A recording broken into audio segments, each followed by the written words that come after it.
Hello friends, कैसे हैं आप सब। आज हम एक नया चैप्टर शुरू करने जा रहे हैं।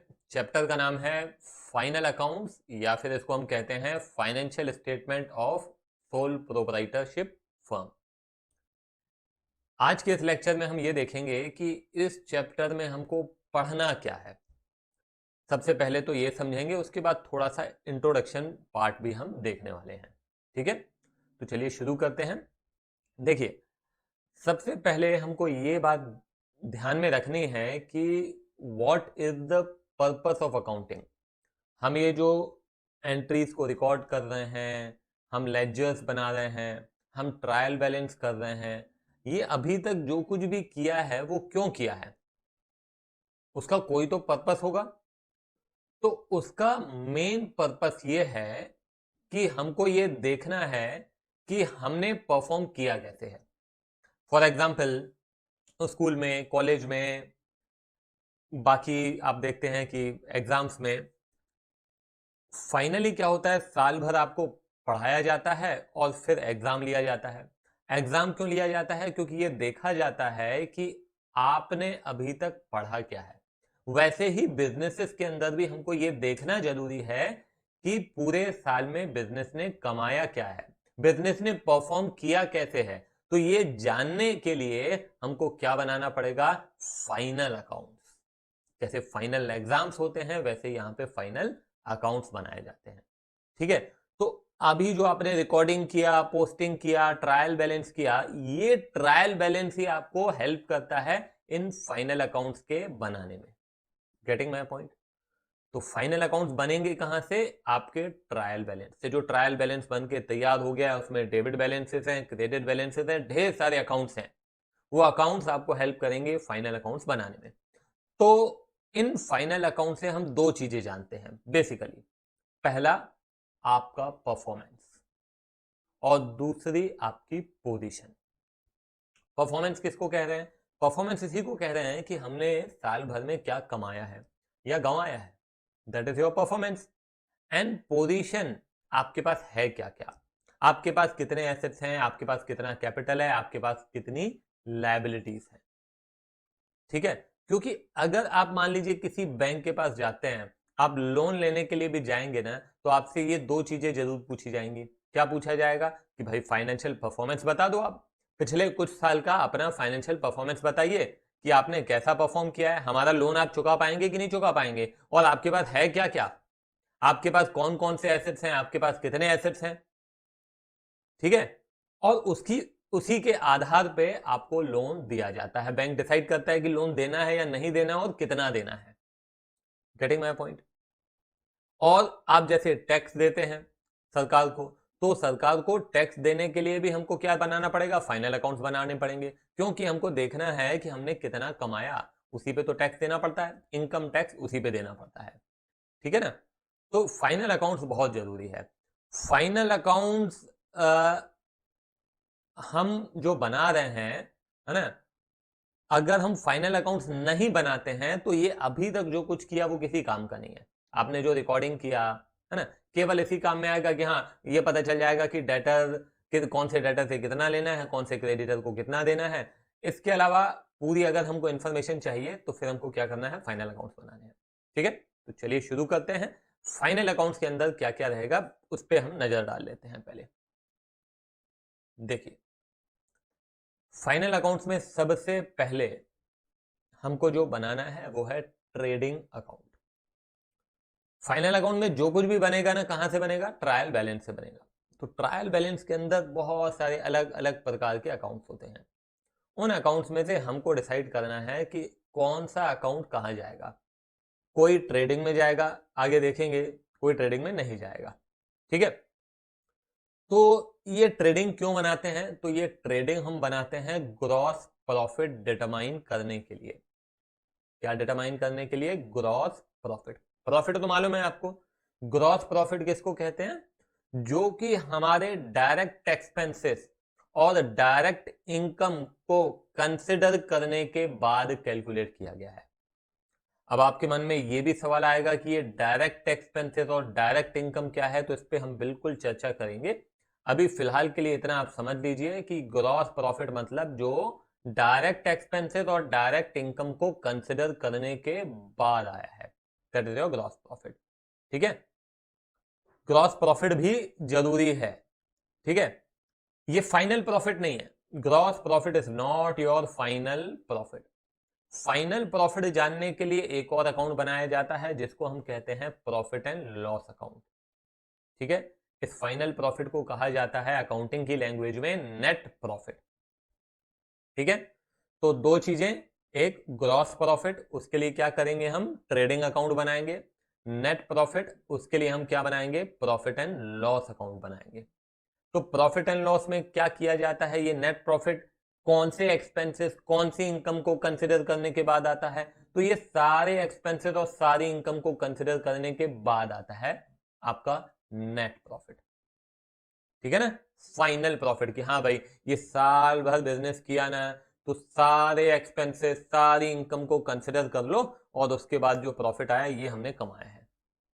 ठीक है, तो क्योंकि देखिए ये ग्रॉस प्रॉफिट और नेट प्रॉफिट दोनों इसलिए जरूरी है कि आपको थोड़ी और क्लैरिटी मिलती है कि हाँ हम ये जो बिजनेस कर रहे हैं ना, इस बिजनेसेस में हमारे डायरेक्ट एक्सपेंसेस कितने हैं, डायरेक्ट इनकम कितनी है वो आपको क्लियरली दिख जाएगी, उनका डिफरेंस कितना है वो क्लियरली आपको दिख जाएगा, है ना। हमारी जो डायरेक्ट इनकम के अलावा जो इनकम्स हैं या उसके अलावा जो एक्सपेंसेस हैं वो कितने हैं, कौन कौन से हैं, तो आपको डिसीजन लेने में आसानी होती है। गेटिंग माई पॉइंट, ये आप देखेंगे धीरे धीरे आपको समझ में आएगा, it will take some time, है ना। 5 मिनट के अंदर मैं तीनों अकाउंट्स नहीं बता सकता हूं, आपको धीरे धीरे करके आगे बढ़ना पड़ेगा। और फाइनली आती है बैलेंस शीट। बैलेंस शीट के अंदर आपके क्या रहेंगे, एसेट्स रहेंगे और लायबिलिटीज रहेंगी, लायबिलिटीज एंड कैपिटल। तो ये आपकी क्या है, पोजीशन स्टेटमेंट है। क्या है, इसको कहते हैं पोजीशन स्टेटमेंट। तो ट्रेडिंग एंड पीएनएल से क्या पता चलेगा, यहां से पता चलेगा आपका परफॉर्मेंस, और बैलेंस शीट से क्या पता चलेगा, पोजीशन। तो आप लिख सकते हैं balance sheet is also called as position statement. ठीक है, ट्रेडिंग और पीएनएल से आपको क्या पता चलता है, प्रॉफिट एंड लॉस को पीएनएल भी कहते हैं। ठीक है, तो ट्रेडिंग एंड पीएनएल से आपको क्या पता चलता है, आपका परफॉर्मेंस पता चलता है। क्लियर है ये बात, ठीक है, इसको नोट डाउन करेंगे। अब एक बहुत ही इंपॉर्टेंट बात है, मैंने आपको बताया ये ट्रेडिंग पीएनएल बैलेंस शीट, ये तीनों के तीनों कहां से बनेंगे, ये सारे के सारे बनेंगे आपके ट्रायल बैलेंस से। मैं बहुत धीरे जा रहा हूं, एक एक चीज को हो सकता है कि मैं एक से ज्यादा बार रिपीट करूंगा, इसलिए क्योंकि ये आपके दिमाग में बहुत अच्छे से बैठना जरूरी है। हाँ, तो हम आ रहे थे कि ये किस में से बनेंगे, ये सारे के सारे बनेंगे आपके ट्रायल बैलेंस में से।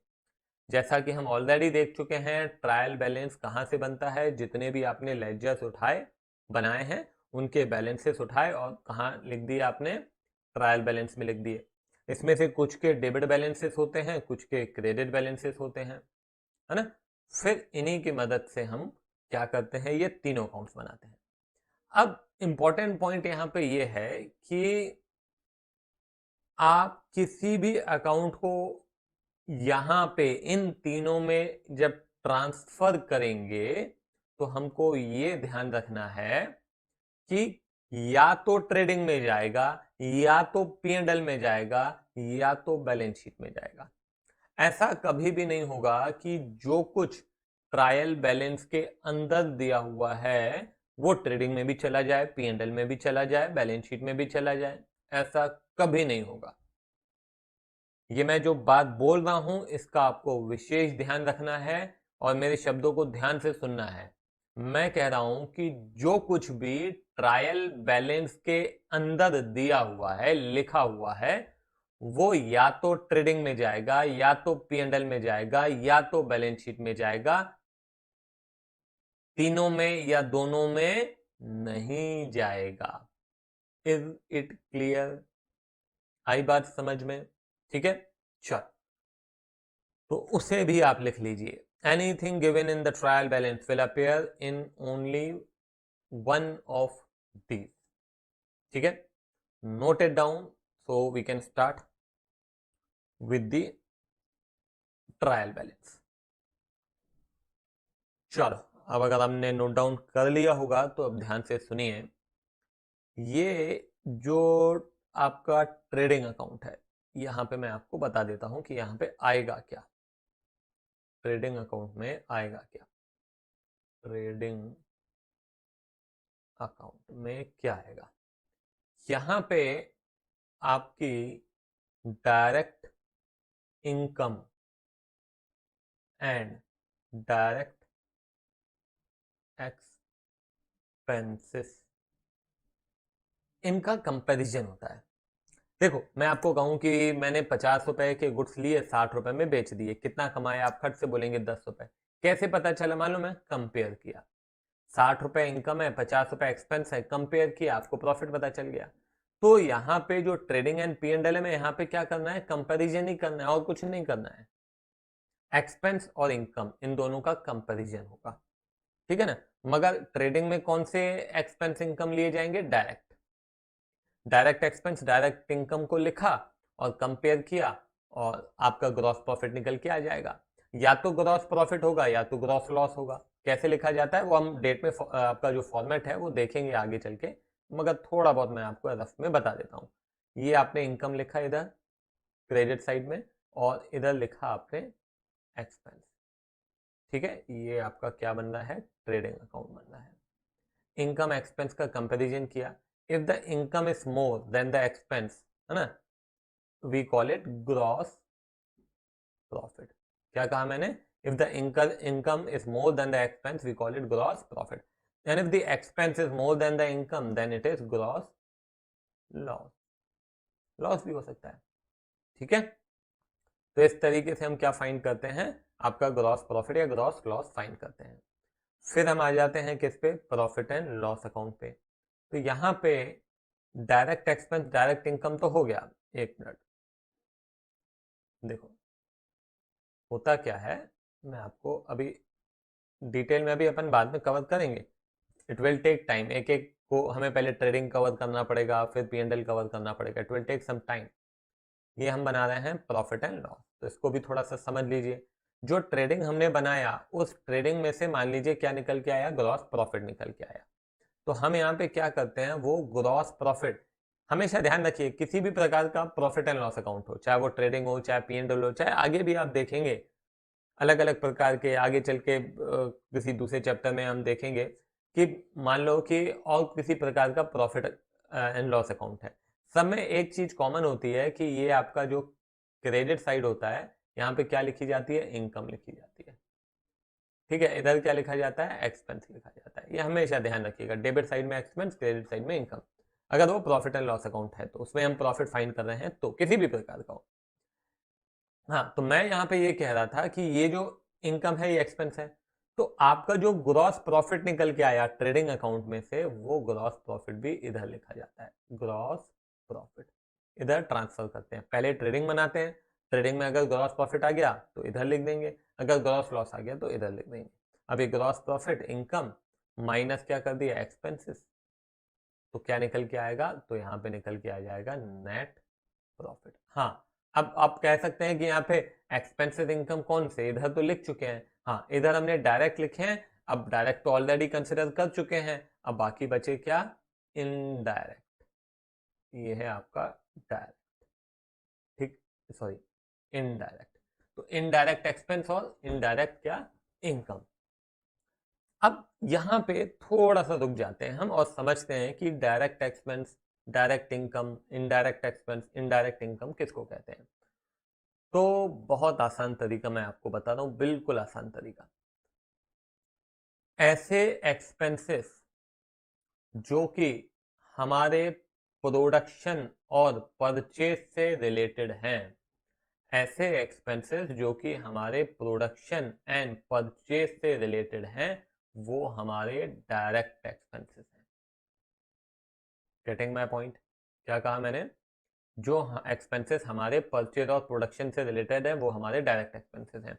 जैसे एग्जांपल ले लेते हैं, देखिए आपने मान लीजिए कि आप प्रोडक्शन कर रहे हैं, तो प्रोडक्शन करने में आपको जो फैक्ट्री का में जो इलेक्ट्रिसिटी बिल आता है, है ना, वो जो एक्सपेंस है हमारा इलेक्ट्रिसिटी का, उसे बोला जाता है पावर। पावर शब्द का इस्तेमाल होगा मतलब इट इज डायरेक्ट, मतलब वो फैक्ट्री के लिए है। अगर इलेक्ट्रिसिटी लिखा है वो मतलब फैक्ट्री का नहीं है, वो शॉप का है, ऑफिस का है, ये माना जाता है, वो इनडायरेक्ट है। परचेज और प्रोडक्शन से रिलेटेड है तो क्या होगा, डायरेक्ट। तो ये क्या हो गया, पावर है तो क्या हो गया आपका, डायरेक्ट हो गया। उसी प्रकार से वाटर, गैस, कोल, कोल वाटर गैस ऐसा लिखा रहता है, कोल वाटर गैस लिखा रहेगा तो वो भी क्या है, वो भी फैक्ट्री में इस्तेमाल होने वाली चीजें हैं, है ना, प्रोडक्शन में ये सारी चीजों का इस्तेमाल होता है, तो ये भी क्या हो गया, डायरेक्ट हो गया। दूसरा मैंने आपको कहा परचेज से रिलेटेड। तो परचेज से रिलेटेड जब आप गए, आपने गुड्स खरीदे, तो गुड्स खरीदे तो उसके लिए आपने कार्टेज दिया, कैरेज दिया, फ्रेट दिया, खरीदने के दौरान तो वो डायरेक्ट है। बेचने के दौरान दिया तो वो डायरेक्ट नहीं है। मैं आपको फिर कह रहा हूं, परचेज और प्रोडक्शन से रिलेटेड। तो आपने खरीदने के लिए दिया, कार्टेज दिया, कैरेज दिया, फ्रेट दिया, तो आपके मन में अब सवाल आ सकता है कि सर कैसे पता चलेगा कि परचेज के लिए दिया है।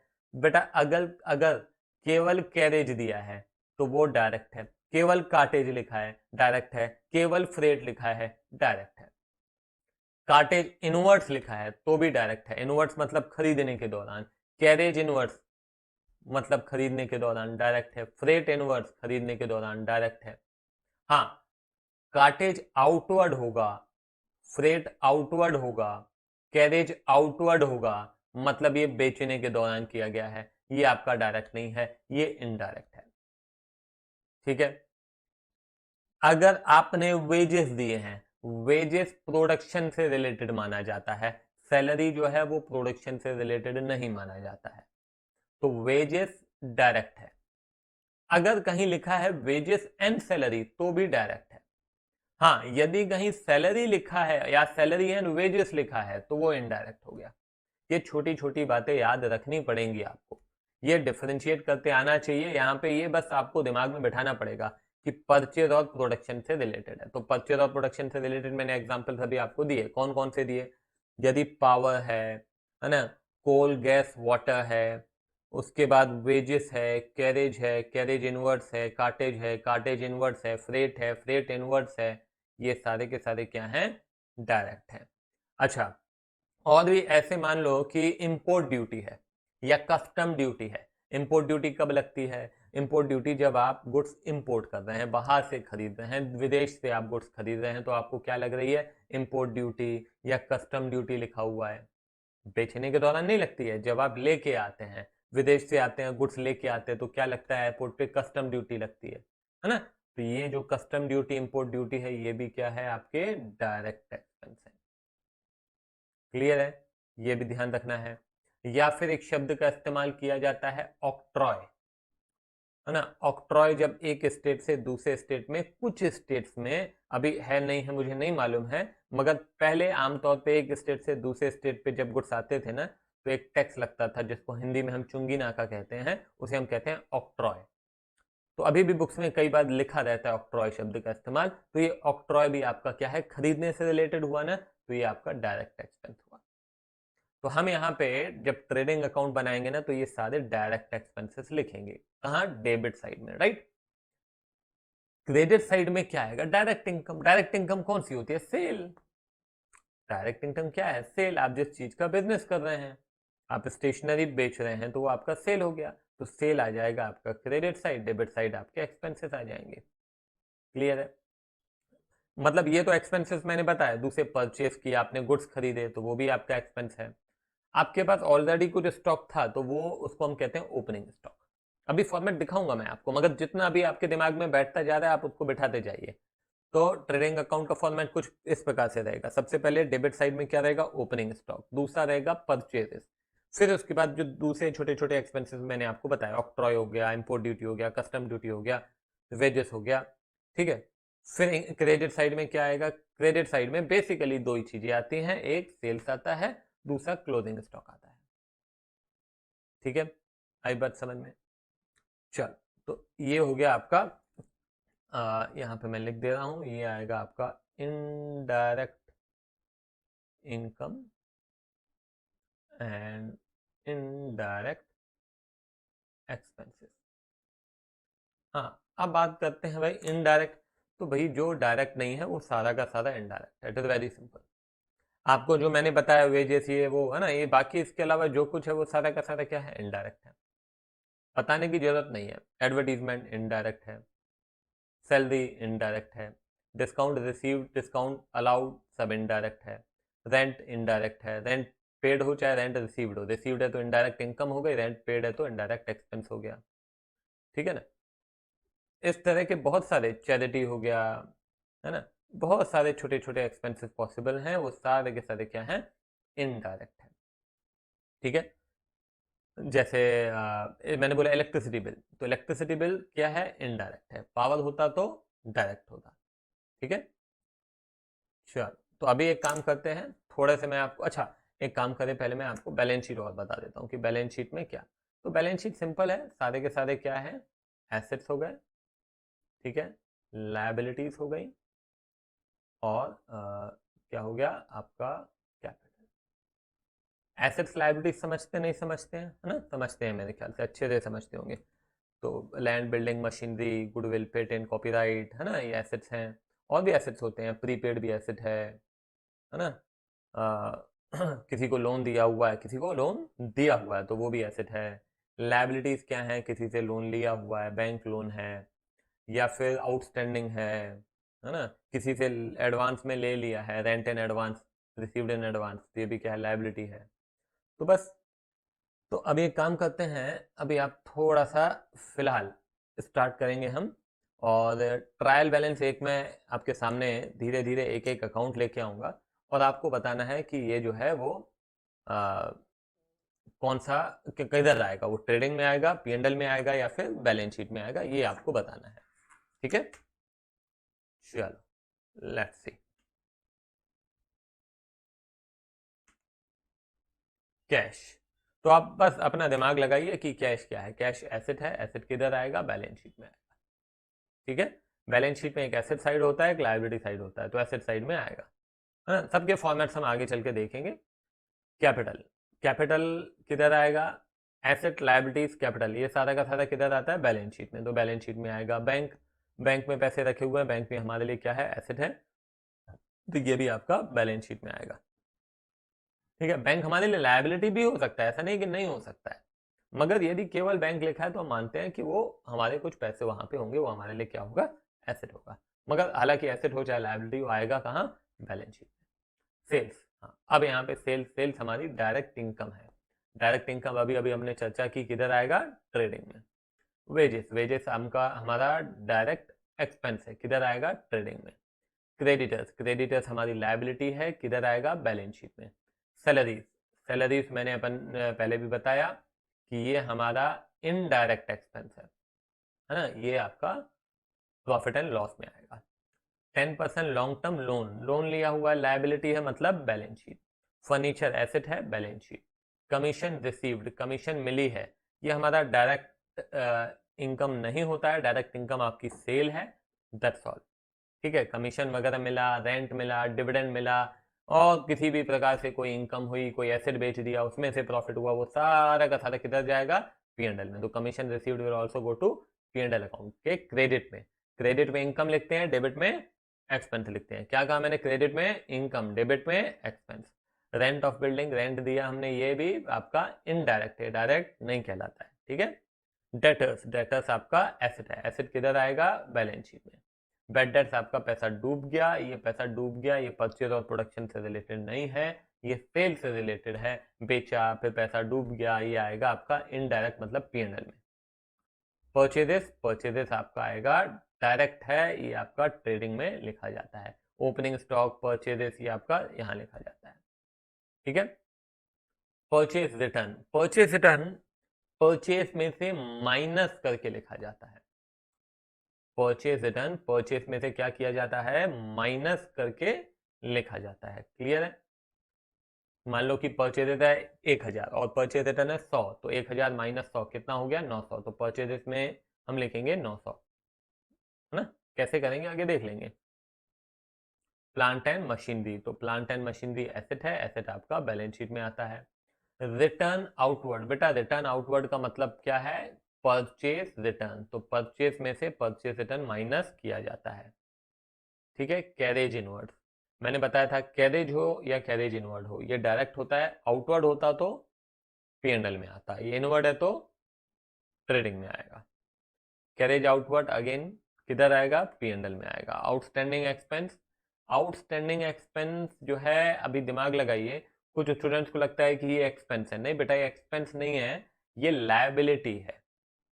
ये क्या है? अगर ट्रायल बैलेंस के अंदर दिया होगा ना, तो it is a liability, it is yet to be paid, pay करना बाकी है।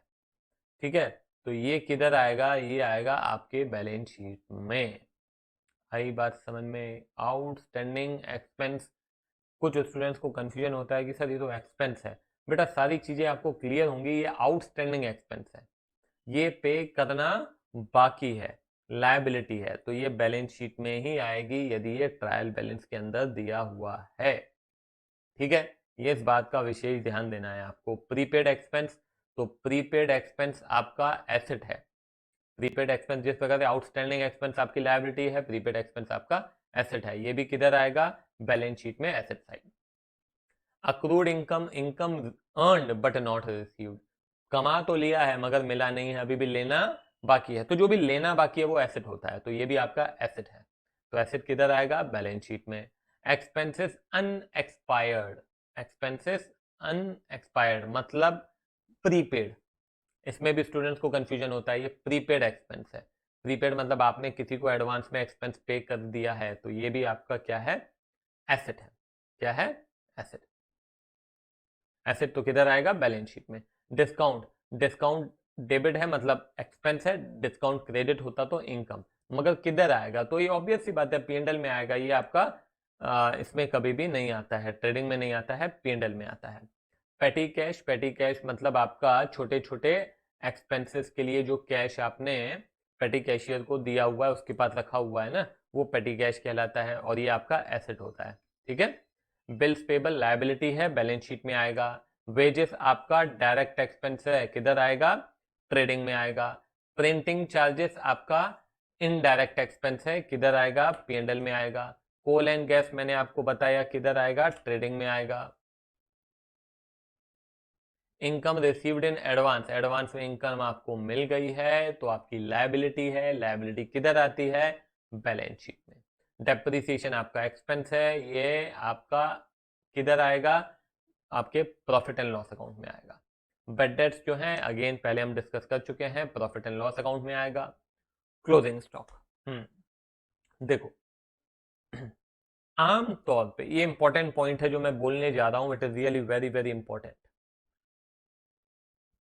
आम तौर पे क्लोजिंग स्टॉक आपको ट्रायल बैलेंस के अंदर नहीं मिलेगा, शायद ही आपको कभी क्लोजिंग स्टॉक ट्रायल बैलेंस के अंदर मिले, मगर यदि क्लोजिंग स्टॉक ट्रायल बैलेंस के अंदर है तो वो एसेट है, एसेट किधर आएगा? बैलेंस शीट में आएगा। अब आप कहेंगे कि सर ये क्या बात हुई, ये एसेट, ये क्लोजिंग स्टॉक अंदर नहीं होगा तो कहां होगा? बेटा ये ट्रायल बैलेंस के बाहर लिखे रहते हैं काफी सारे, आप देखेंगे ये, जैसे इनकम रिसीव्ड इन एडवांस मैंने बोला, आउटस्टैंडिंग एक्सपेंस बोला, क्लोजिंग स्टॉक है, डेप्रिसिएशन है, ये उसके बाहर भी लिखे जाते हैं। ऐसे कैसे सर बाहर लिखे जाते हैं? बेटा लिखे जाते हैं, इस पे हम डिटेल में चर्चा करेंगे, धीरे धीरे आगे बढ़ेंगे, अभी इसके ऊपर चर्चा करेंगे तो हम ये सब हमको छोड़ना पड़ेगा, तो इसीलिए थोड़ा सा पेशेंस रखो, आगे चल के हम ये सारी चीजें बहुत अच्छे से डिटेल में डिस्कस करेंगे। ठीक है, तो मैं यहाँ पे ये कह रहा था कि क्लोजिंग स्टॉक यदि ट्रायल बैलेंस में दिया हुआ है तो वो एसेट है, एसेट किधर आता है? बैलेंस शीट में आएगा बस। मगर आप जो क्वेश्चन देखेंगे उनमें क्लोजिंग स्टॉक ट्रायल बैलेंस के अंदर नहीं रहेगा, वो बाहर रहेगा, और जो बाहर है वो केवल एक जगह नहीं आता है। मैंने आपको शुरू में ही कहा कि जो कुछ ट्रायल बैलेंस के अंदर है वो केवल एक जगह जाएगा, मगर जो ट्रायल बैलेंस के बाहर है वो एक जगह से ज्यादा जगह पे जाएगा। वो हो सकता है कि पीएनएल में भी आए, बैलेंस शीट में भी आए, ट्रेडिंग में भी आए, बैलेंस शीट में भी आए, ये पॉसिबल है। उसी प्रकार से क्लोजिंग स्टॉक आमतौर पे आपको ट्रायल बैलेंस के अंदर नहीं मिलेगा, उसके बाहर मिलेगा। और जब कभी भी बाहर मिलेगा तो वो एक जगह नहीं आएगा, दो जगह आएगा। एक आएगा वो ट्रेडिंग में, दूसरा आएगा बैलेंस शीट में। मगर यदि ट्रायल बैलेंस के अंदर है तो एक ही जगह जाएगा, दैट इज बैलेंस शीट। इस पे भी हम चर्चा करेंगे, ठीक है। अगर किसी टीचर को कोई अच्छा क्वेश्चन देना होगा तो ये दे सकता है कि closing stock given in trial balance will appear, where it will appear. ऐसा क्वेश्चन डेफिनेटली दे सकते हैं, ठीक है। समझ में आया क्या कहा मैंने? रिपीट करूं, क्लोजिंग स्टॉक यदि ट्रायल बैलेंस के अंदर है तो एक ही जगह जाएगा, हर अकाउंट कोई भी एक ही जगह जाएगा, वो किधर जाएगा? बैलेंस शीट में। क्यों? क्योंकि एसेट है। हाँ, यदि यदि यदि यदि क्लोजिंग स्टॉक बाहर दिया तो दो जगह जाएगा, किधर? ट्रेडिंग में और बैलेंस शीट में, ठीक है। पेटेंट, उसके पीछे क्या रीजन है उस पर भी हम चर्चा करेंगे, है ना। उसके लिए थोड़ा सा टाइम लगेगा। पेटेंट, पेटेंट क्या है? एसेट, एसेट किधर जाता है? बैलेंस शीट में। वेजेस एंड सैलरी, मैंने बताया था वेजेस हो या वेजेस एंड सैलरी हो, जो पहले लिखा है वो डायरेक्ट है, डायरेक्ट है तो किधर जाएगा? ट्रेडिंग में। सैलरी एंड वेजेस पहले क्या लिखा है? सैलरी, तो किधर जाएगा? इनडायरेक्ट। सेल किधर जाएगा? सेल आपकी डायरेक्ट इनकम है, मतलब ट्रेडिंग। एडवर्टीजमेंट इनडायरेक्ट एक्सपेंस है, ठीक है, मतलब P&L। ऑक्ट्रॉय चर्चा की थी हमने, ठीक है, ये किधर आएगा? ट्रेडिंग में, डेबिट साइड एक्सपेंस है। Import duty again direct expense है आपका, ट्रेडिंग में, डेबिट साइड, ठीक है। तो चलो यहीं पे खत्म करते हैं, अगले क्वेश्चन में स्टार्ट करेंगे हम ट्रेडिंग अकाउंट। आपको मैं दिखाऊंगा कि किस तरह से ट्रेडिंग अकाउंट बनाया जाता है, स्टेप बाय स्टेप धीरे धीरे चलेंगे, है ना। पूरा कमांड आएगा पूरे इस चैप्टर के ऊपर आपको, ठीक है। मिलते हैं फिर अगले लेक्चर में, बाय बाय।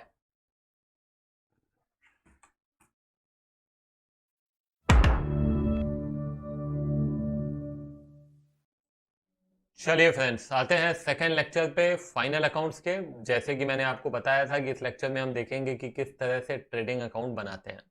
हम ट्रेडिंग अकाउंट बनाएंगे भी और उसको बहुत अच्छे से समझेंगे भी। तो लेट्स स्टार्ट। यहाँ पे आप देख सकते हैं ट्रेडिंग अकाउंट में ये जो क्रेडिट साइड है, ये जो क्रेडिट साइड आप देख रहे हैं, इसमें आपको क्या मिलेगा? इनकम मिलेगी। इनकम मतलब ये है आपकी सेल। सेल में से हम क्या करते हैं? सेल्स रिटर्न यहीं पे घटा देते हैं, ठीक है। हालांकि एक और तरीका होता है कि ये सेल्स रिटर्न को आप डेबिट साइड लिख दें, घटाने की बजाय उसे ऑपोजिट साइड में लिख देना भी एक तरीका होता है। मगर बेटर है कि आप इसी अप्रोच के साथ चलें, ठीक है। सेल में से क्या कर देंगे? सेल्स रिटर्न घटा देंगे। फिर आइए, ये क्लोजिंग स्टॉक, क्लोजिंग स्टॉक भी सेल के साथ ही नीचे लिखा जाता है, ठीक है। ये जो आप देख रहे हैं ग्रॉस लॉस, ये या तो ग्रॉस लॉस रहेगा, ये या तो ग्रॉस प्रॉफिट रहेगा। दोनों में से एक ही चीज यहाँ पे रहेगी, या तो प्रॉफिट या तो लॉस, दोनों एक साथ अपीयर होने वाले नहीं है, इसलिए मैं यहाँ पे एस्ट्रिक लगा रहा हूँ, ठीक है। तो ये सेल हो गया, सेल में से सेल्स रिटर्न माइनस करना है। सेल्स रिटर्न को हम और क्या कहते हैं? Return inwards. काफी स्टूडेंट्स गलती कर देते हैं यहाँ पे कि इसमें से रिटर्न आउटवर्ड्स माइनस कर देते हैं और परचेस में से रिटर्न इनवर्ड्स माइनस कर देते हैं, ठीक है। तो you have to be bit careful, जब भी आप सेल्स में से माइनस करें तो 5 सेकंड रुक जाएं, कंफर्म कर लें कि रिटर्न इनवर्ड्स क्या होता है, रिटर्न आउटवर्ड्स क्या होता है। अगर सेल्स रिटर्न लिखा रहता है तो वहां पे तो कंफ्यूजन नहीं रहता स्टूडेंट्स को, मगर जहां पे रिटर्न इनवर्ड्स और रिटर्न आउटवर्ड्स लिखा रहता है तो वहां पे स्टूडेंट्स क्या हो जाते हैं? कंफ्यूज हो जाते हैं, ठीक है। तो मैं आपको बता रहा हूं कि कहां कहां गलती होती है। अब आइए टू ओपनिंग स्टॉक, ठीक है। अच्छा, ये क्लोजिंग स्टॉक जो है ना, आमतौर पे आपको ट्रायल बैलेंस के बाहर ही दिया रहेगा, तो उसमें आपको कुछ परेशान होने की जरूरत नहीं है, ठीक है। उसके बाद आइए, ये ओपनिंग स्टॉक, ये आपका डेबिट साइड में रहता है। फिर परचेज में से परचेज रिटर्न माइनस कर दिया, इसमें भी कोई दिक्कत नहीं है। वेजेस लिखा होगा या वेजेस एंड सैलरी लिखा होगा, दोनों इधर आएगा, सैलरी नहीं। वेजेस एंड सैलरी एक साथ होगा, ऐसा नहीं कि वेजेस अलग है सैलरी अलग है तो आपने लिख दिया वेजेस एंड सैलरी, नहीं। क्वेश्चन में अगर वेजेस एंड सैलरी दिया है तो इधर आएगा, वेजेस दिया है तो इधर आएगा, सैलरी रहेगा तो P&L में जाएगा। कैरेज इनवर्ड है, कार्टेज इनवर्ड है, फ्रेट इनवर्ड है, फ्रेट इनवर्ड भी लिख दीजिएगा इसमें, ऑक्ट्रॉय है, कस्टम ड्यूटी है, इंपोर्ट ड्यूटी है, ठीक है ना। इसके अलावा और क्या है, चलो मैं लिख देता हूं यहाँ पे, टू पावर है, ठीक है, to coal gas and water, ठीक है, और क्या, टू इम्पोर्ट ड्यूटी, है ना। तो लगभग लगभग यही अकाउंट्स रहते हैं जो कि आपके डायरेक्ट एक्सपेंस हेड में आते हैं, ठीक है। तो ये हो गया आपका ट्रेडिंग अकाउंट। तो अब हम एक काम करेंगे, इस ट्रेडिंग अकाउंट के इक्वेशंस भी देखेंगे, ठीक है। इक्वेशंस कैसे, मैं आपको बता रहा हूं। देखिए, ट्रेडिंग अकाउंट में से हम क्या फाइंड कर रहे हैं, थोड़ा सा दिमाग लगाइएगा, थोड़ा सा दिमाग यहाँ पे लगेगा ही लगेगा। ट्रेडिंग अकाउंट में से हम डिटरमाइन कर रहे हैं ग्रॉस प्रॉफिट, ठीक है। जैसे कि मैंने आपको एग्जांपल दिया था पिछली क्लास में, अभी फिर से मैं बता देता हूँ। मैंने 50 रुपए के गुड्स खरीदे और 60 रुपए में बेचे। तो मैंने खरीदा और फिर मैंने बेच दिया। मेरा डायरेक्ट एक्सपेंस, मेरी डायरेक्ट इनकम, दोनों को कंपेयर किया, 50 का खरीदा, 60 में बेचा, कितने का प्रॉफिट हुआ, 10 रुपए का। ये 10 रुपए क्या है, ग्रॉस प्रॉफिट, ठीक है। Gross profit is equal to, क्या किया अपन ने, 60 सेल थी माइनस मैंने कितने के गुड्स बेचे, कितने के, कितने के गुड्स कितने में बेचे। देखो ध्यान देना, मेरे पास चाहे कितने के भी गुड्स हो, मैं आपको एग्जांपल देता हूं। मान लीजिए कि मेरे पास 1000 रुपए के गुड्स हैं, ठीक है। मैंने क्या किया, इस 1000 में से 50 रुपए के गुड्स 60 रुपए में बेच दिए। तो प्रॉफिट मेरा क्या होगा, प्रॉफिट होगा मेरा 10। आई बात समझ में, ठीक है ना। बाकी 950 के गुड्स मेरे पास अभी भी रखे हैं, वो मैंने नहीं बेचे हैं, ठीक है। तो ये जीपी आपका कितना हुआ, 10। अभी समझने की कोशिश करना। तो मेरे पास 1000 रुपए के गुड्स थे, अगर मैं ट्रेडिंग अकाउंट बनाऊंगा तो यहाँ पे क्या लिखते हैं, ओपनिंग स्टॉक। तो मैंने ओपनिंग स्टॉक मेरे पास था, मैंने खरीदा मान लो कुछ भी नहीं इस साल, 1000 का मेरे पास स्टॉक था। मैंने 50 रुपए के गुड्स कितने में बेच दिए, 60 में, तो 60 मैंने यहाँ पे सेल लिख दी। अब 1000 रुपए के गुड्स थे, 50 रुपए के बेच दिए, तो बाकी बचे कितने, 950, जिसको मैं कहता हूं क्लोजिंग स्टॉक, 950, ठीक है। 950 प्लस 60 कितना हो गया, 1010, 1010 माइनस 1000, दैट इज 10। तो 10 इज द जीपी। आधी बात समझ में। तो यही आपने अभी क्या किया, ये आपका ट्रेडिंग अकाउंट है, मगर यहाँ पे आपने ऐसे ही फाइन कर लिया। कैसे फाइन किया, ये आपका क्या है, सेल, और ये है कितने के बेचे, सेल और कितने के बेचे। तो हम लिखेंगे इसको sale minus cost of goods sold.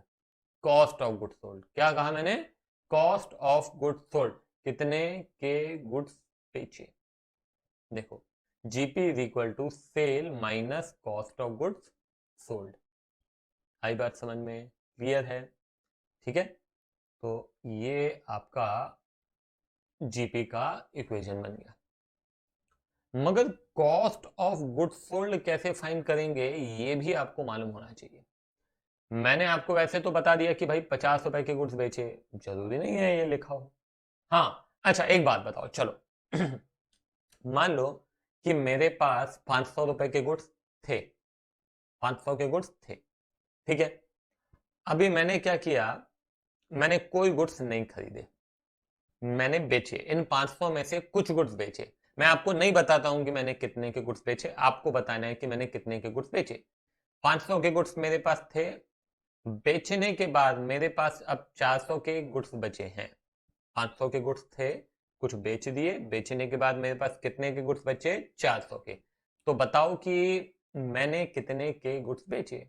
आप कहेंगे ऑब्वियस सी बात है, 100 रुपए के, 500 में से 100 रुपए बेच दिए, तभी तो 400 रुपए गुड्स बचे हमारे पास, परफेक्ट। तो चलो अब एक और पूछता हूं मैं, 500 के गुड्स थे और 300 के और खरीदे, कितने हो गए, 800। 500 के थे, 300 के और खरीदे, 500 के थे, that is your opening stock, 300 के और खरीदे, दैट इज परचेजेस। कितना हो गया? 800। अब 800 में से कुछ बेचे, कितने के बेचे मैं नहीं बताता हूं, मगर इतना बता देता हूं कि अब मेरे पास बचे 600 के हैं। तो ऑब्वियस सी बात है, आप कहेंगे कि 200 के गुड्स बेचे। क्यों? क्योंकि 800 के थे और बचे केवल 600, मतलब 200 रुपए के गुड्स हमने बेच दिए। ठीक है, 600 के बेचे तो 200 के गुड्स हमने बेचे, 600 बचे हैं तो 200 बेचे हैं। Getting my point? तो हम यहाँ पे ये जो कॉस्ट ऑफ गुड्स सोल्ड है, ध्यान से सुनना, मैंने क्या किया, ओपनिंग स्टॉक और परचेस, ओपनिंग स्टॉक 500 था, परचेस 300 था, इन दोनों को जोड़ दिया, माइनस क्या किया, क्लोजिंग स्टॉक। तो आपको क्या मिल गया? Cost of goods sold.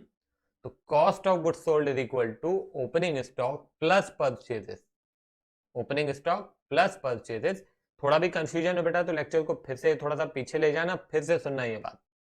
Opening stock plus purchases plus direct expenses minus closing stock. Opening stock देखो यहाँ पे, आप जब ट्रेडिंग देखो, sale minus cost of goods sold, ये तो समझ में आ गया आपको। चलो इसको भी अभी रहने दो, आप ऐसे ही समझो। ये मेरे पास मान लो कि 1000 के गुड्स थे, ठीक है, 500 के गुड्स और खरीदे, चलो 500 के गुड्स और खरीदे, और मैंने 100 रुपए इन गुड्स के ऊपर खर्च भी किया है, चाहे वो परचेस से रिलेटेड था चाहे प्रोडक्शन से रिलेटेड था। तो मेरा टोटल गुड्स कितने के हो गए? 1000 प्लस 500 प्लस 100, ये भी इसकी कीमत में जोड़ा जाता है, तो हमारे टोटल गुड्स हो गए 1600। अब 1600, ध्यान देना, 1600 में से मैंने कितने के बेचे ये मैं नहीं बताता हूं, मगर मेरे पास 700 रुपए के गुड्स अभी भी रखे हैं। तो 1600 में 700 गुड्स अभी भी रखे हैं, तो बाकी बचे कितने? 900। मतलब ये 900 के गुड्स मैंने बेच दिए, इसको मैं कहता हूं कॉस्ट ऑफ गुड्स सोल्ड। ठीक है, देखो अब आप कहेंगे कि सर ये इक्वेशन क्या है? देखो बेटा, ये इक्वेशन वही है और कुछ नहीं है, समझने की कोशिश करना। एक बार फिर से मैं आपको एग्जांपल से बता रहा हूँ। मान लो कि मेरे पास 500 रुपए के गुड्स थे, प्लस मैंने 500 रुपए के गुड्स खरीदे, प्लस 100 रुपए मैंने खर्च किया, तो मेरे टोटल गुड्स कितने हो जाने चाहिए? 1100 के। 1100 में से अभी मैंने मान लो कि 700 रुपए के गुड्स मेरे पास अभी भी रखे हैं, 1100 में से 700 मेरे पास अभी भी रखे हैं, तो plus cost of goods sold बता सकते हैं क्या कि मैंने कितने के बेचे होंगे? 1100 माइनस 700 दैट इज 400। तो cost of goods sold is equal to 400। तो ये जो आपका इक्वेशन है ना, ये बहुत चीजें डिटरमाइन करने में हमारी मदद करता है। Opening stock, purchases, direct expenses, closing stock, cost of goods sold, कुछ भी पूछा जा सकता है। मैं अब एक काम करता हूँ, 2-3 क्वेश्चन आपसे पूछता हूँ, आप मेरे को बताइए। मान लीजिए कि ओपनिंग स्टॉक है, और थोड़ा दिमाग भी लगाइए, है ना, केवल फॉर्मूला बेस्ड मत हो जाइए। यहाँ पे ओपनिंग स्टॉक है 5000, मेरे पास 5000 का स्टॉक था, परचेज किया 2000, ठीक है, और डायरेक्ट एक्सपेंसेस हैं 1000, ठीक है, और मैं कहता हूँ कि क्लोजिंग स्टॉक है 1500। तो बताइए कि हमने कितने के गुड्स बेचे? तो सिंपल है, इक्वेशन में भी पुट कर सकते हो, ऐसे भी थोड़ा दिमाग लगा सकते हो, दोनों चीजें कर सकते हो। 5000 थे, 2000 के और खरीदे 7, और एक्सपेंस हो गए 8। 8000 के गुड्स हमारे पास होने चाहिए इंक्लूडिंग डायरेक्ट एक्सपेंस, उसमें उसकी कीमत में जुड़ जाता है। तो 8000, मगर हैं कितने? 1500। तो इसका मतलब है कितने के बेचे? 6500 के बेचे। आई बात समझ में क्लियर है? हम्म, चलो एक और पूछता हूं मैं आपसे। चलो ओपनिंग स्टॉक है 800, ठीक है, परचेज है 1300, डायरेक्ट एक्सपेंस कुछ नहीं है, और कॉस्ट ऑफ गुड्स सोल्ड है 600। Find closing stock. तो हमारे पास 800 के गुड्स थे, 1300 के और खरीदे, मतलब 2100 के गुड्स होने चाहिए, मगर हमने कितने के बेच दिए, इसमें से 2100 में से 600 बेच दिए, तो 600 बेच दो, बाकी बचा कितना 1500, तो 1500 क्या है क्लोजिंग स्टॉक है। उसी तरीके से कुछ भी पूछा जा सकता है, X Y Z opening stock purchases कुछ भी। क्लियर है? तो ये आपका इक्वेशन बहुत काम का है। क्लियर है ये बात? ठीक है, चलो अब एक और नया टर्म है adjusted purchase. Adjusted purchase cost of goods sold का छोटा भाई है। कॉस्ट ऑफ गुड्स सोल्ड का छोटा भाई है, इसका मतलब क्या हुआ? देखो, अभी हम कॉस्ट ऑफ गुड्स सोल्ड का फॉर्मूला क्या लिख रहे हैं? Cost of goods sold is equal to opening stock, ठीक है, प्लस परचेजेस, है ना, purchases net purchases one and the same thing here, plus direct expenses minus closing stock. ये आपका कॉस्ट ऑफ गुड्स सोल्ड है। एडजस्टेड परचेस में केवल एक छोटा सा डिफरेंस है, वो है डायरेक्ट एक्सपेंसेस। एडजस्टेड परचेस में डायरेक्ट एक्सपेंसेस कंसिडर नहीं करते हैं, ठीक है, तो ये आपको ध्यान रखना है। अब देखो क्वेश्चन कैसा पूछा जा सकता है वो मैं आपको बता रहा हूं। मान लो कि क्वेश्चन ऐसा दिया होगा कि ओपनिंग स्टॉक है 5000, ठीक है, परचेजेस है 3500, ठीक है, और एक काम करो, एडजस्टेड परचेस ले लेते हैं। एडजस्टेड परचेजेस है 3500, ठीक है, ओपनिंग स्टॉक को जाने दो, ठीक है, और डायरेक्ट एक्सपेंस दिया हुआ है इज इक्वल टू 1500, ठीक है, closing stock is equal to 500, ठीक है, sales is equal to 8000। Find gross profit. थोड़ा सा दिमाग लगाइए, लेक्चर को यहीं पे पॉज कर दो, आंसर एक बार डिटरमाइन करने की कोशिश करो, और नहीं बनता है, कंटिन्यू तो वैसे भी करोगे, तो चेक करो कि आंसर सही आया है आपका कि नहीं आया है। देखो यहाँ पे आपको मालूम है कि जीपी फाइंड करना है, तो GP is equal to sales minus cost of goods sold, ठीक है। यहाँ पे आपको क्या चाहिए? कॉस्ट ऑफ गुड्स सोल्ड चाहिए। एडजस्टेड परचेज दिया हुआ है, what is the difference between adjusted purchase and cost of goods sold? केवल एक डिफरेंस है कि कॉस्ट ऑफ गुड्स सोल्ड में डायरेक्ट एक्सपेंस होता है, एडजस्टेड परचेज में नहीं होता है। इसका मतलब है कि यदि एडजस्टेड परचेज में डायरेक्ट एक्सपेंस जोड़ देंगे तो क्या आ जाएगा? कॉस्ट ऑफ गुड्स सोल्ड आ जाएगा। समझ में आ रही बात क्या कह रहा हूं? मैं रिपीट कर रहा हूं, एडजस्टेड परचेज में डायरेक्ट एक्सपेंस जोड़ दो तो क्या मिल जाएगा आपको? Cost of goods sold. तो यहाँ पे cost of goods sold is equal to adjusted purchase at 3500 plus 1500, that is 5000। अब आपको क्या चाहिए? जीपी चाहिए था ना, तो जीपी आपका क्या आएगा? Sales minus cost of goods sold, तो 8000 माइनस 5000, दैट इज 3000। ये क्या है आपका? जीपी। हाँ, एक बात ध्यान देना आप, अब आपके दिमाग में आ सकता है कि सर क्लोजिंग स्टॉक का क्या करेंगे? बेटा क्लोजिंग स्टॉक का क्या करोगे? यदि आपके पास कॉस्ट ऑफ गुड्स सोल्ड मिल गया, सेल मिल गया, तो आपको क्लोजिंग स्टॉक की क्या जरूरत है?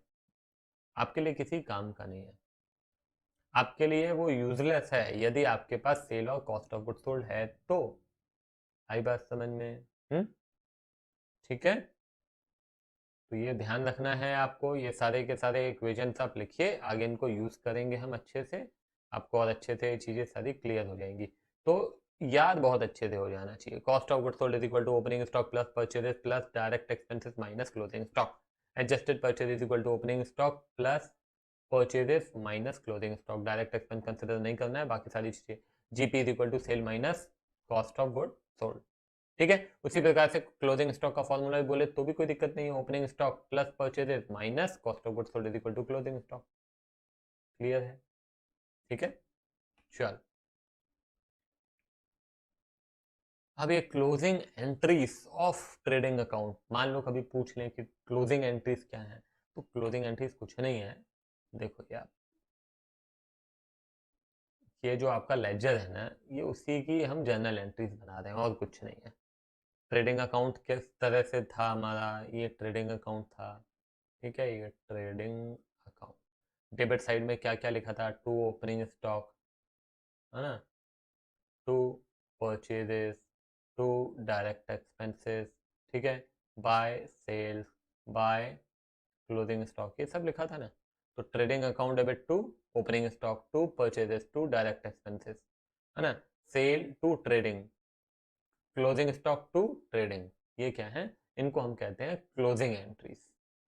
ठीक है, इन केस एग्जाम में आपसे पूछा जाए तो आपको बनना चाहिए, इनको कहते हैं हम क्या, क्लोजिंग एंट्रीज। ओपनिंग एंट्रीज मालूम है किसको कहते हैं? ओपनिंग एंट्रीज जब हम नया साल शुरू करते हैं ना, तो बैलेंस शीट जो रहेगी, उस बैलेंस शीट में से अगले साल पूरी एंट्रीज बनती हैं, एसेट्स को डेबिट करते हैं, लायबिलिटीज एंड कैपिटल को क्रेडिट करते हैं, उसे हम कहते हैं ओपनिंग एंट्रीज, और ये कहलाती है आपकी क्लोजिंग एंट्री। जिस प्रकार से आप ये ट्रेडिंग की क्लोजिंग एंट्री देख रहे हैं, उसी प्रकार से प्रॉफिट एंड लॉस अकाउंट की भी क्लोजिंग एंट्रीज पास की जाती हैं। ठीक है, चल अब एक काम करते हैं, हम कुछ क्वेश्चंस करके देखते हैं। देखो यहाँ पे prepare the trading account, trading account बनाना है ना, सब आपको मालूम है अभी क्या करना है यहाँ पे। एक सेकेंड, ओपनिंग स्टॉक किधर आता है, ओपनिंग स्टॉक किधर आता है ना, मालूम है। फॉर्मेट अगर नहीं देखा, एक बार अच्छे से देख लीजिए, खुद से अच्छे से बनाइए, खुद से एक बार देख के खुद से बनाओ। परचेजेस को भी डेबिट में लिखा जाता है, ठीक है। फ्रेट ऑन अबव, ये देखो, ये डेबिट साइड आया, ये डेबिट साइड आया, फ्रेट ऑन अबव मतलब परचेज पे है, तो डायरेक्ट एक्सपेंस है, बिल्कुल ये भी डेबिट में लिख दो। क्लोजिंग स्टॉक किधर लिखते हैं, इधर लिखते हैं क्रेडिट में। सेल्स किधर लिखते हैं, क्रेडिट में, ठीक है। ये सेलिंग एक्सपेंस आएगा क्या, ये नहीं आएगा बेटा, ये आपका पी एंड एल में आता है, ये ध्यान रखना है, ठीक है। सेलिंग एक्सपेंस, क्योंकि आपको मालूम है ट्रेडिंग में क्या आता है, ट्रेडिंग में आता है आपके डायरेक्ट एक्सपेंस जो परचेज और प्रोडक्शन से रिलेटेड है। तो ये परचेजेस हो गया, उसके बाद है फ्रेट 5000, ठीक है, क्लोजिंग स्टॉक 15000, ठीक है, सेल्स 1,90,000, और सेलिंग एक्सपेंस कहीं अपीयर नहीं होगा। क्या करना है अभी है 190 एंड 15 कितना हो जाता है, 2,05,000। अब माइनस कर देते हैं यहाँ पे हम, तो 2,05,000 माइनस 25,000 माइनस, तो आंसर आता है आपका 45,000, यहाँ पे टोटल सेम आएगा, और ये टू ग्रॉस प्रॉफिट कितना है 45,000, है ना। यहाँ पे लिख दिया करो transfer to profit and loss account, ठीक है। तो आंसर इज 45,000। तो बस ऐसे ही आपको, अब ये क्वेश्चन आप खुद से ट्राई करके देखिए, इसका आप एक बार खुद से ट्राई कीजिए, यहीं पे पॉज करें, फिर उसके बाद कंप्लीट हो जाता है तो आप रिज्यूम करो और चेक कर लो कि सही है या नहीं है, ठीक है। तो ये देखो ओपनिंग स्टॉक है, ये ओपनिंग स्टॉक इधर आ जाएगा 1 लाख, ठीक है। फिर है परचेजेस 6,72,000, आपको पूरा लिखना है, ठीक है, 672। फिर आ जाओ कैरेज इनवर्ड्स 30,000, वेजेस है 50,000 आएगा इधर, सेल्स है 11 लाख, ये भी मैंने लिख दिया यहाँ पे, ठीक है। लिख दूँ क्या यहाँ पे, ये आपका परचेजेस है, ये आपका कैरेज है, ये आपका वेजेस है, ठीक है, ये आपकी सेल्स है। फिर हाँ, अभी क्या है, ये रिटर्न इनवर्ड्स जो है ना, ये रिटर्न इनवर्ड्स यहाँ पे हमको सेल्स में से माइनस करना चाहिए था, तो ये हम क्या करेंगे, एक मिनट मैं आपको बता देता हूँ। ये परचेज भी और सेल्स भी, इन दोनों को तो हम यहाँ पे क्या करेंगे, ये सेल्स लिखेंगे यहाँ पे, सेल्स है आपकी 11 लाख, तो 11 लाख ये अंदर ही लिखो आप, पहले पढ़ लिया करो, बेटर है। फिर हम क्या करेंगे, लेस कर देंगे सेल्स रिटर्न, कितना है सेल्स रिटर्न 1 लाख, ठीक है। तो ये कितना हो जाएगा 10 लाख, ठीक है। ये हो गया सेल्स, ये सेल्स रिटर्न। अब आ जाओ ये परचेज। परचेज कितना है? परचेज है 672, ठीक है, माइनस कर दो रिटर्न आउटवर्ड, परचेज रिटर्न 72,000, ठीक है। तो ये कितना हो जाएगा? 6 lakhs। ये भी हो गया। क्लोजिंग स्टॉक, तो क्लोजिंग स्टॉक भी यहाँ पे ले लीजिए आप, कितना है? 2 लाख, ठीक है। सैलरी नहीं आएगा, क्यों? क्योंकि ये जाता है P&L में, ठीक है। तो ये आ गया 10 and 2 कितना? 12 lakhs। माइनस करते हैं इस तरफ अपन, 1 lakh plus 6 lakh plus 30,000 minus 4 lakh and 20,000। 4 lakh 20,000 is your gross profit. ये टोटल हो गया आपका 12 लाख, ठीक है। ये आपका तैयार हो गया ट्रेडिंग अकाउंट। ये किधर जाएगा? GP transfer to P&L account, ठीक है। क्लियर है? चलो फाइंड द जीपी। जीपी बता सकते हैं क्या? एडजस्टेड परचेज दिया है, फ्रेट दिया है, क्लोजिंग स्टॉक दिया है, सेल दिया है, सेलिंग एक्सपेंस दिया है। बेटा याद होगा आपको, अभी अभी हमने देखा था GP is equal to sale minus cost of goods sold, ठीक है। Cost of goods sold is equal to, ये देखो, adjusted purchase plus freight. Freight मतलब डायरेक्ट एक्सपेंस है, फ्रेट ऑन अबाउट, ठीक है ना। और कुछ तो है नहीं डायरेक्ट एक्सपेंस में। तो ये 75,000 प्लस 5,000, ये हो गया कितना? 80,000, ठीक है। तो ये जीपी इज इक्वल टू, है ना, सेल कितना दिया हुआ है हमारा? सेल है 1,20,000 minus cost of goods sold आपका हो गया 80,000। कितना हो गया ये? 40,000। अब आपके मन में सवाल आ सकता है कि इसका क्या करेंगे, इसका क्या करेंगे? बेटा क्लोजिंग स्टॉक का क्या करेंगे?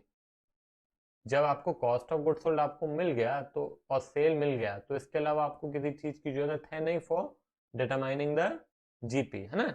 और ये सेलिंग एक्सपेंस भी अभी हमारे काम का नहीं है, बिकॉज ये तो इनडायरेक्ट एक्सपेंस है, तो ये तो P&L में आएगा। क्लियर है? चलो, तो आंसर इज 40,000।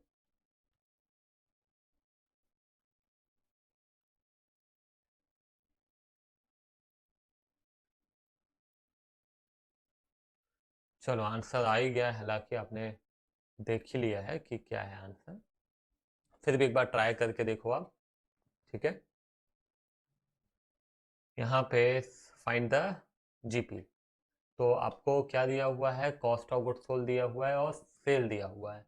तो हमको और किसी चीज़ की ज़रूरत नहीं है, इसकी भी नहीं है, इसकी भी नहीं है, इसकी भी नहीं है, इसकी भी नहीं है, केवल और केवल आपको sale minus cost of goods sold चाहिए। तो 1,20,000, है ना, माइनस क्या? 75,000। तो आंसर आ गया 45,000। क्लियर है? समझ में आया? तो थोड़ा थोड़ा ट्रेडिंग आपको मेरे ख्याल से अब समझ में आने लगा होगा। आगे बढ़ते हैं अगली क्लास में, फिर देखते हैं क्या पढ़ना है आगे। Bye bye.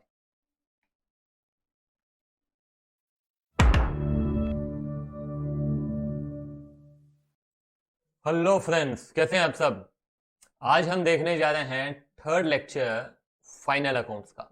फाइनल अकाउंट्स, या फिर इसको हम कहते हैं financial statement of a sole proprietorship firm.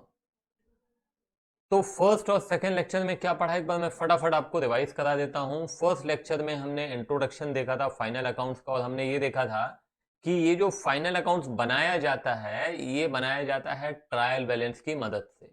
और ट्रायल बैलेंस कहां से बनाया जाता है? लेजर से। लेजर कहां से बनते हैं? जर्नल एंट्रीज से, ठीक है, या फिर सब्सिडरी बुक से। तो फाइनल अकाउंट्स में क्या क्या हम बनाते हैं? सोल प्रोप्राइटरशिप की बात कर रहे हैं तो हम यहां पे बनाते हैं trading account, profit and loss account, balance sheet. Trading and P&L क्या बताते हैं? किसी भी फर्म का फाइनेंशियल परफॉर्मेंस बताते हैं कि भाई साल भर में हमने कैसा परफॉर्म किया। ट्रेडिंग आपका ग्रॉस प्रॉफिट बताता है, और प्रॉफिट एंड लॉस अकाउंट आपका नेट प्रॉफिट बताता है।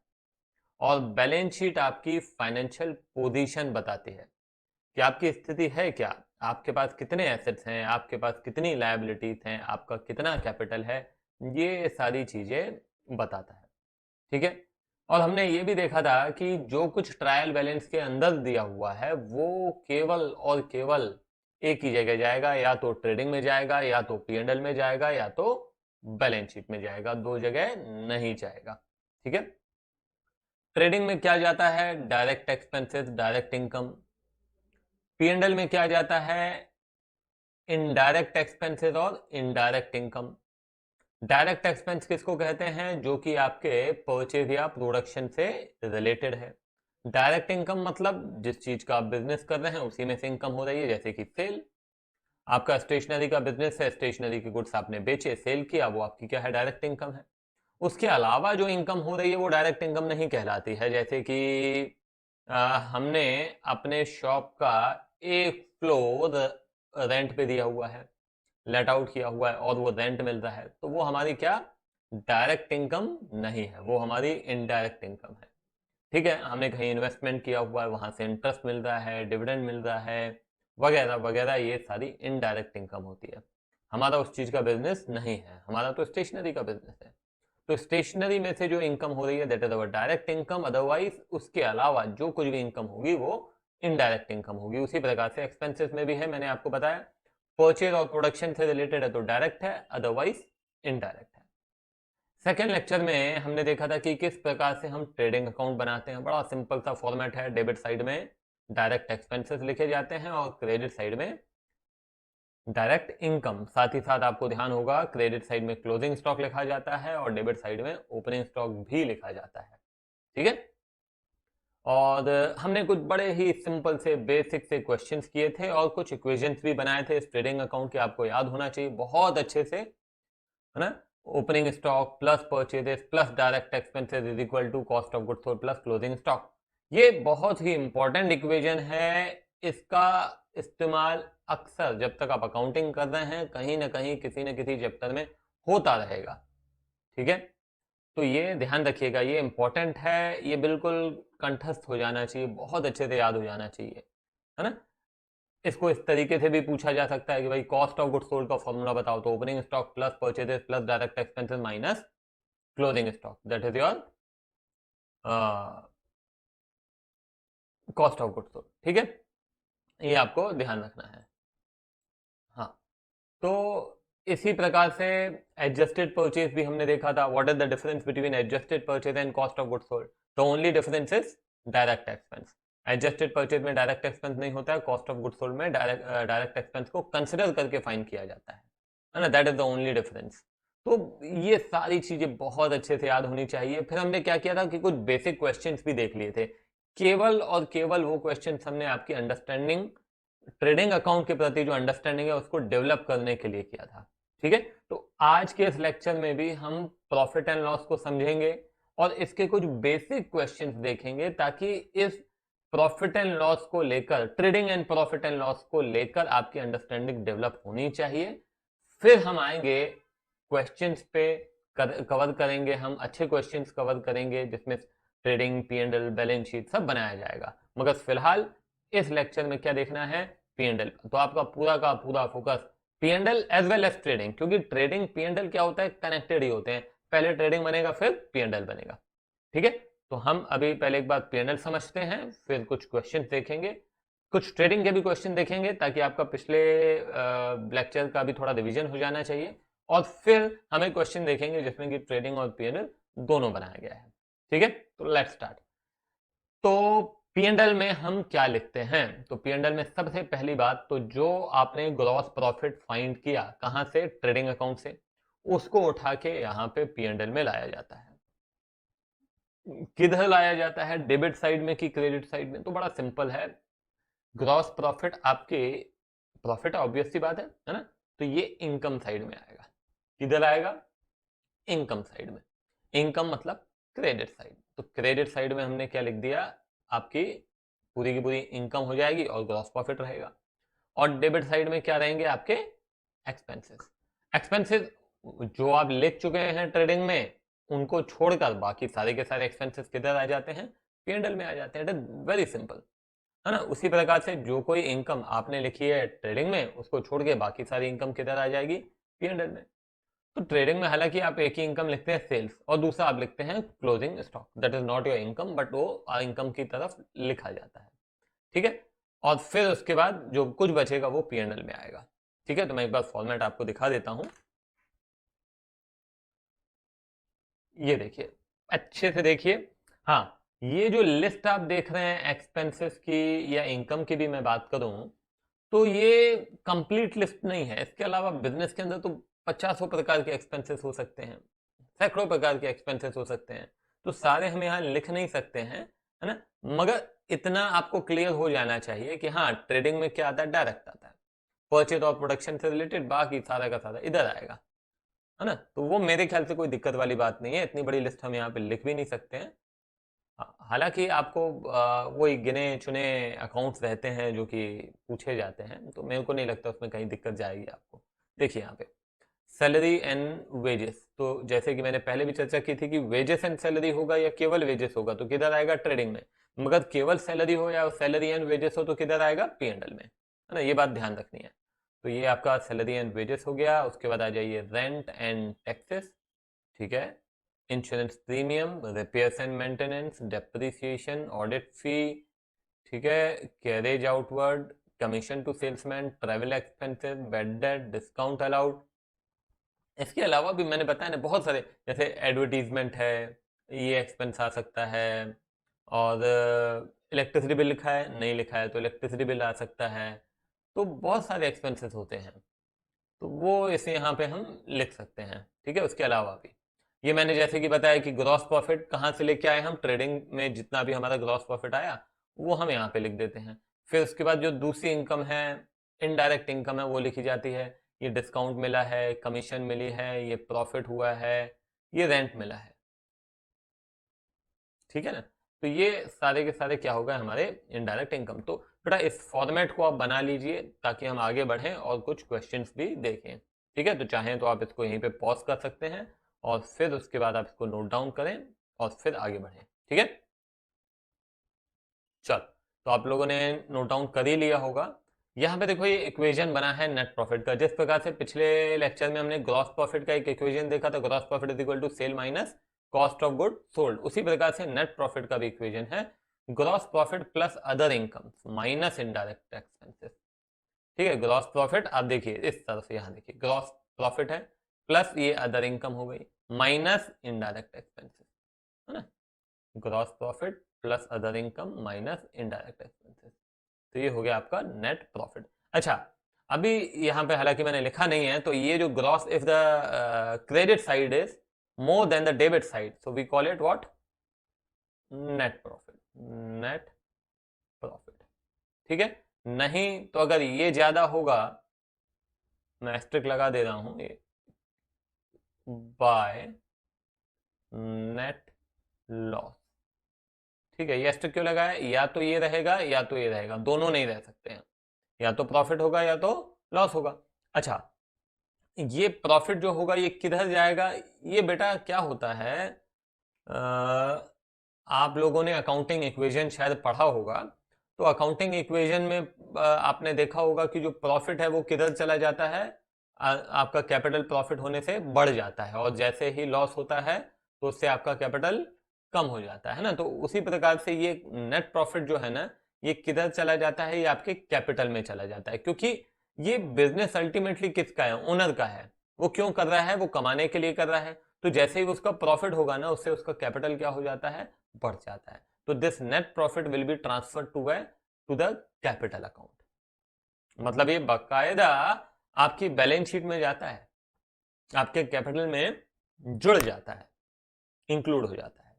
ठीक है, तो हम यहां पे लिख दे रहा है कि transferred to capital account, transfer to capital, ये same here also, transfer to capital account. ठीक है, तो ये हो गया आपका इक्वेशन। अब हम एक आध दो क्वेश्चन देख लेते हैं। Prepare the trading account of messrs prime products from the following particulars pertaining to the year 5-6 rupees opening stock purchases return inward sales return, sales return outward, factory rent, wages, चलो तो एक काम करते हैं, 1 minute format में बना लूं।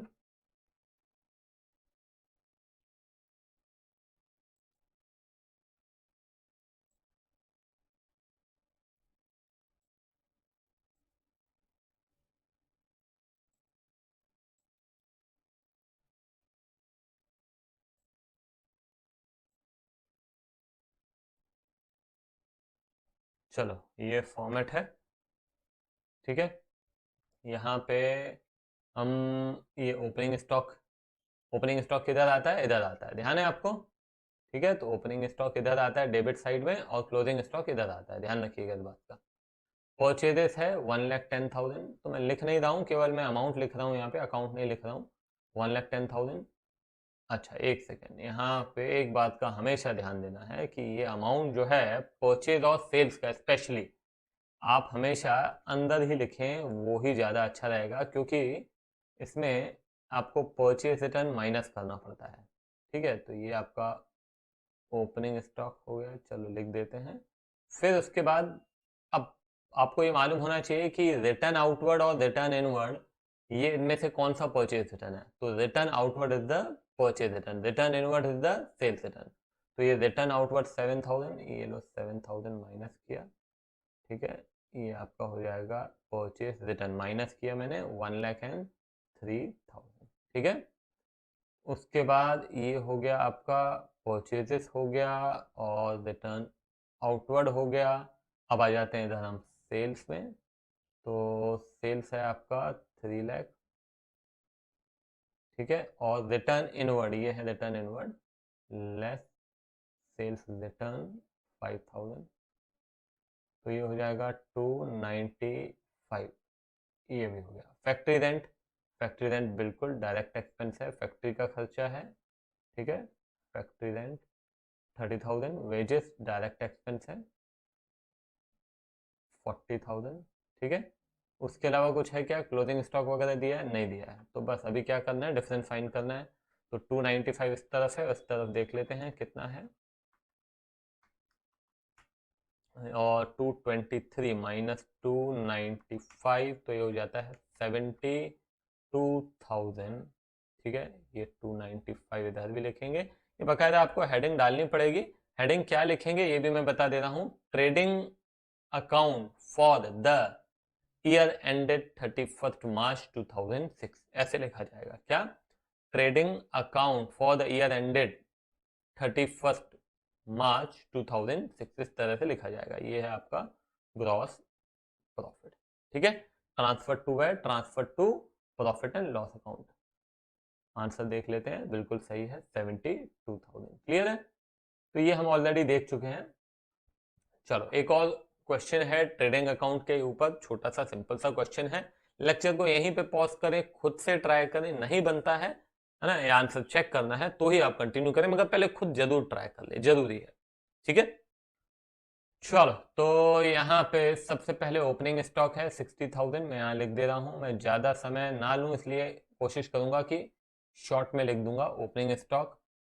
Purchases, तो परचेजेस के लिए आप देखो परचेज रिटर्न दिया हुआ है, तो बेटर है कि परचेजेस इधर लिखा, कितना है 3 लाख, ठीक है। और परचेज रिटर्न को माइनस किया 18,000, तो ये हो जाएगा 282, ठीक है। ये हो गया, ये हो गया सेल्स। तो सेल्स रिटर्न भी है क्या, बिल्कुल है, तो 7,50,000, ठीक है। माइनस सेल्स रिटर्न कीजिए 30,000, तो ये हो जाएगा 7,20,000, तो ये हो गया आपका, ये हो गया, ये हो गया। कैरेज देख लेते हैं, कैरेज, कैरेज ऑन परचेज है, मतलब आपका डायरेक्ट एक्सपेंस है 12,000, ठीक है ना, कोई दिक्कत नहीं है। कैरेज ऑन सेल्स हम यहाँ पे नहीं लेंगे ट्रेडिंग में। फैक्ट्री रेंट बिल्कुल लेंगे, फैक्ट्री का एक्सपेंस है, तो ये फैक्ट्री रेंट। उसके बाद ऑफिस रेंट नहीं लेंगे, इनडायरेक्ट एक्सपेंस है, परचेज और प्रोडक्शन से रिलेटेड होना चाहिए। Dock and clearing charges, dock and clearing charges क्या है, डॉक चार्जेस मतलब जब हमारे जो गुड्स है ना, जब शिप से आते हैं, समुद्र के रास्ते आते हैं ना, तो वहां पे हमको जो आपके गुड्स हैं वो अनलोड होते हैं और उनका जो गोडाउन रहता है वहां पे रखे जाते हैं, तो वो डॉक चार्जेस लगते हैं। और जो आपका क्लियरेंस होता है तो वहां पे क्लियरिंग चार्जेस लगते हैं, उसको हम कहते हैं डॉक एंड क्लियरिंग चार्जेस। तो ये आप जो गुड खरीद रहे हैं ना, तो ये परचेज से रिलेटेड है, तो परचेज से रिलेटेड मतलब डायरेक्ट एक्सपेंसेस है, ठीक है। तो ये हो गया आपका डॉक एंड क्लियरिंग चार्जेस, ठीक है, 48,000 done. Freight and octroi, octroi हालांकि मैं शायद पहले भी बता चुका हूं कि ये एक स्टेट से दूसरे स्टेट में जब गुड्स पहले आते थे तो एक कुछ बॉर्डर्स पे ये टैक्स लगता था, इसको हम कहते थे ऑक्ट्रॉय, हिंदी में इसको कहते हैं चुंगी नाका। मगर आजकल ये टैक्स नहीं लगता है। ये तो क्या है कि बुक्स में अभी भी कुछ बुक्स में इस तरह से लिखा रहता है, बाकी ये अबॉलिश हो चुका है 2017 में, अब लगता नहीं है। तो हालांकि रेलिवेंट नहीं है, मगर हमको अभी इस बात से मतलब भी नहीं है, हमको तो ये देखना है कि ये फ्रेट एंड ऑक्ट्रॉय है मतलब परचेज से रिलेटेड है, ठीक है। धीरे धीरे मेरे ख्याल से आने वाली अब बुक्स में ये ऑक्ट्रॉय वर्ड का यूज शायद ना हो, तो ये फ्रेट एंड ऑक्ट्रॉय ये आपका परचेज से रिलेटेड है, इसलिए मैं इसको डायरेक्ट एक्सपेंस लिख रहा हूँ।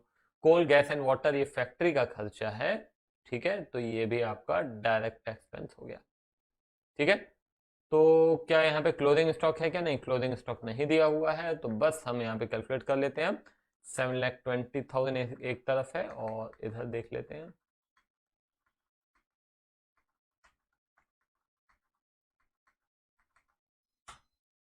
$436,500 आ रहा है डेबिट साइड में, तो 283,500 आएगा आपका, 283,500 आएगा आपका GP transfer to the P and L account, bracket में लिखा जाएगा 283,500, बिल्कुल सही आंसर है। क्या लिखा जाएगा? GP growth. ये पूरा अच्छे से करेंगे आप। यहाँ पे हेडिंग भी आपको लिखनी है, मैं बता दे रहा हूँ। Trading account for the year ended 31 मार्च 2021, इस प्रकार से लिखा जाएगा, ठीक है। हेडिंग हर क्वेश्चन में इसी प्रकार से हेडिंग लिखनी है ना। एग्जाम के अंदर भी ग्रॉस प्रॉफिट जब लिख रहे हैं तो transfer to way, transfer to P and L account, ये सारी चीजों का ध्यान रखना है हमको, ठीक है। चलो, अब ये हो गया। अब आइए एक क्वेश्चन पे जिसमें कि हम क्या करेंगे, trading and P and L दोनों बनाएंगे, ठीक है। तो आपको अभी क्या करना है, आपको सीधा सीधा ट्रेडिंग बनाना है और पी एंड एल बनाना है। खुद से ट्राई कीजिए, अभी एक बार एक क्वेश्चन आप खुद से ट्राई करें, उसके बाद फिर मैं आपको बताता हूँ, ठीक है। तो सबसे पहले मैं यहाँ पे क्या करूंगा, मैं मार्किंग कर लूंगा। ये prepare the trading and P and L account, ये ओपनिंग स्टॉक है, ठीक है ना। स्टॉक ऑन 1 अप्रैल 2004, मतलब this is your opening stock, साल के शुरुआत में। तो ये ओपनिंग स्टॉक किधर आएगा? ये आएगा आपका ट्रेडिंग में, ठीक है। बेड डेट है, बेड डेट आपका डायरेक्ट एक्सपेंस नहीं है, तो क्या हुआ? इनडायरेक्ट हुआ। परचेज ऑफ प्रोडक्शन से रिलेटेड हो तो डायरेक्ट है, नहीं तो नहीं है, तो ये सारा ये पी एंड एल में। परचेज आपका ट्रेडिंग में, रेंट आपका बोलिए पी एंड एल में, सेल्स आपका ट्रेडिंग में, discount allowed P and L, purchase expense trading, commission paid, commission कोई डायरेक्ट नहीं है। डायरेक्ट आपको मालूम है परचेज प्रोडक्शन, बस, बाकी सारा का सारा P and L. Salary and wages P and L, sales expenses P and L, advertisement P and L, repairs P and L, closing stock ये ट्रेडिंग में, ठीक है। हाँ, अभी ये एक बार बात मैं आपको बता दे रहा हूँ कि ये आपको कोई ट्रायल बैलेंस नहीं दिया हुआ है। ये ट्रायल बैलेंस के अकाउंट्स आपको जरूर दिए हुए हैं, मगर ट्रायल बैलेंस नहीं है, तो आप कंफ्यूज मत होइएगा, क्योंकि एक बार मैं आपको ये बता चुका हूँ कि क्लोजिंग स्टॉक जो है, if it appears in the trial balance, if it appears in the trial balance, it will appear in the balance sheet only, but it is an exceptional case। Exam में ऐसा पूछा जाएगा, इसकी संभावना कम नजर आती है ना। हो सकता है कि आपको कहीं ऐसा क्वेश्चन ही ना मिले जिसमें कि क्लोजिंग स्टॉक जो है वो कहाँ दिया हो, ट्रायल बैलेंस के अंदर दिया हो। मगर ऐसा होगा तो क्या होगा वो मैं आपको बता रहा हूँ। तो ये कोई आपका ट्रायल बैलेंस नहीं है जो आप बोलो कि सर ये आपने ट्रेडिंग लिख दिया, ये तो बैलेंस शीट होना चाहिए था। नहीं, ये कोई ट्रायल बैलेंस नहीं है। अभी तक जो भी हमने देखा है कोई ट्रायल बैलेंस नहीं है। ये सिंपल, केवल हम क्या कर रहे हैं, सिंपल से बेसिक से क्वेश्चन देख रहे हैं आपके कंसेप्ट को क्लियर करने के लिए, अंडरस्टैंडिंग को बढ़ाने के लिए, ठीक है। तो चलिए देखते हैं अब यहाँ पे। तो ट्रेडिंग में सबसे पहले, तो यहाँ पे सबसे पहले आप प्रॉपर हमेशा फॉर्मेट बनाएं। यहाँ पे trading account for the year ended 31st March 2005। ठीक है, उसी प्रकार से यहाँ पे भी लिखना पड़ेगा आपको पूरा। ये आदत में डालिएगा आप, है ना, नहीं अगर लिखेंगे ना तो एग्जाम में फिर आप गलती करेंगे, भूल जाएंगे। तो सबसे पहले ओपनिंग स्टॉक है 8000, ये ओपनिंग स्टॉक है 8000। ठीक है, उसके बाद बेड डेट है, बेड डेट यहाँ पे लिख दे रहा हूँ मैं 1200। ठीक है, फिर उसके बाद है परचेज 22000। परचेज रिटर्न है क्या कहीं? नहीं, परचेज रिटर्न कहीं भी नहीं है। तो परचेज कितना है? 22,000। एक, दो, तीन। रेंट है 1200, रेंट 1200। ठीक है, सेल्स है 42,000, सेल 42,000। ठीक है, डिस्काउंट अलाउड 600, डिस्काउंट अलाउड इधर आएगा, discount allowed 600। Purchase expense 2500, 2500 purchase से रिलेटेड एक्सपेंस है। ठीक है, commission paid 1100, commission 1100। Salary and wages 3500, salary and wages, salary and wages 3500। Sale expenses 600, 600 sale expense. Advertisement 1000, 1000 advertisement.